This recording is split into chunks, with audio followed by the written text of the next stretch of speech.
हरे Krishna everyone.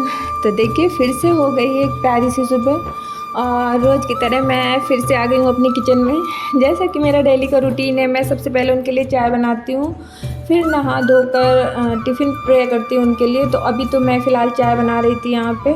और सच बताऊँ, आज सुबह इतनी ज़्यादा नींद आ रही थी। कभी कभी ना ऐसा होता है, बहुत ज़्यादा नींद आने लगती है। कभी कभी तो फ्रेश फील करते हैं। आई थिंक मौसम का असर होता है। और सच बताऊँ, मेरे को खुद पे तो इतनी दया नहीं आती, क्योंकि मेरा क्या है, काम ख़त्म करूँगी, दिन में फिर से सो जाऊँगी। बट अपने हस्बैंड को देख के बहुत दया आती है। बेचारे सुबह उठते हैं, दौड़ते भागते तैयार होना, ऑफिस के लिए जाना। बट अब क्या कर सकते हैं, जॉब है तो है। एक्चुअली उनकी टाइमिंग बहुत जल्दी की रहती है ना, 5:30 से 5:45 के बीच में वो निकल जाते हैं घर से। बट अब उसमें कुछ कर भी नहीं सकती मैं। तो फ़िलहाल यहाँ चाय बनाते बनाते मेरे को एक बात याद आई। कल मैं किसी की लाइव में थी, तो मुझसे किसी लेडीज़ ने पूछा था, मैम मेरी अक्सर मेरे हस्बैंड से लड़ाई हो जाती है, तो कुछ ऐसा सॉल्यूशन बताइए जिससे हम दोनों की लड़ाई ना हो।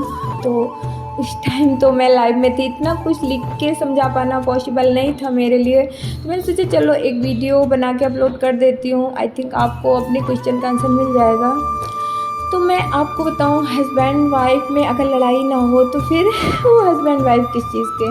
बट आप उसे लड़ाई नहीं कह सकते, वो नोक झोंक होती है जो होती ही रहती है। लड़ाई वो तब बनती है जब आप एक दूसरे से बोलना बंद कर दो, एक दूसरे को अवॉइड करने लगो। तो मुझे ऐसा लगता है लड़ाई करने के बाद किसी एक को तो सॉरी बोलना आना चाहिए। अब आपको लगता है अगर आपके हस्बैंड सॉरी नहीं बोल पाते तो आप बोल दिया करो। हस्बैंड वाइफ में कोई इंसल्ट थोड़ी हो जाती है सॉरी बोलने से। है ना, बस एक एटीट्यूड बीच में रहता है, हाँ पहले मैं क्यों बोलूँ, तो बस वही नहीं आने देना चाहिए। हम दोनों की तो लड़ाई होती है तो हमेशा सॉरी मैं ही बोलती हूँ। और जैसे ही मैं सॉरी बोलती हूँ, तुरंत वो भी सामने से सॉरी बोल देते हैं। बाद में मुझसे कहते भी हैं, यार डांटा तो मैंने था, सॉरी तुम क्यों बोल रही हो। तो मैं तो कह देती हूँ, क्योंकि तुम में नहीं है ना हिम्मत सॉरी बोलने की, तुम सिर्फ मुझे डांट सकते हो।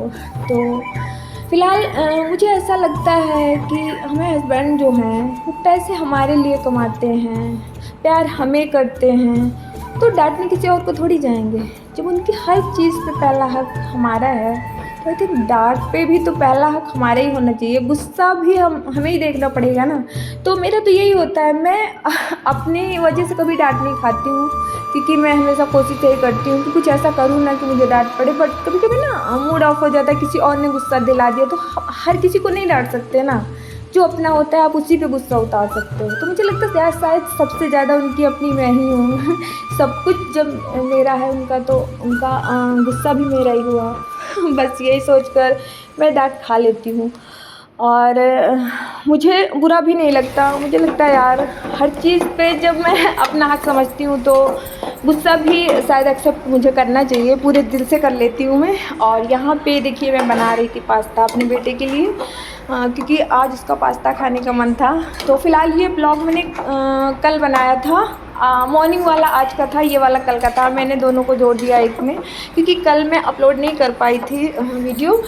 तो यहाँ पे मैंने पास्ता बनाया, अपने बेटे को बना के पास्ता दिया, और उसके बाद फिर वही डेली रूटीन। तो चलिए फिर मिलते हैं किसी नेक्स्ट ब्लॉग में। हरे कृष्णा, राधे राधे।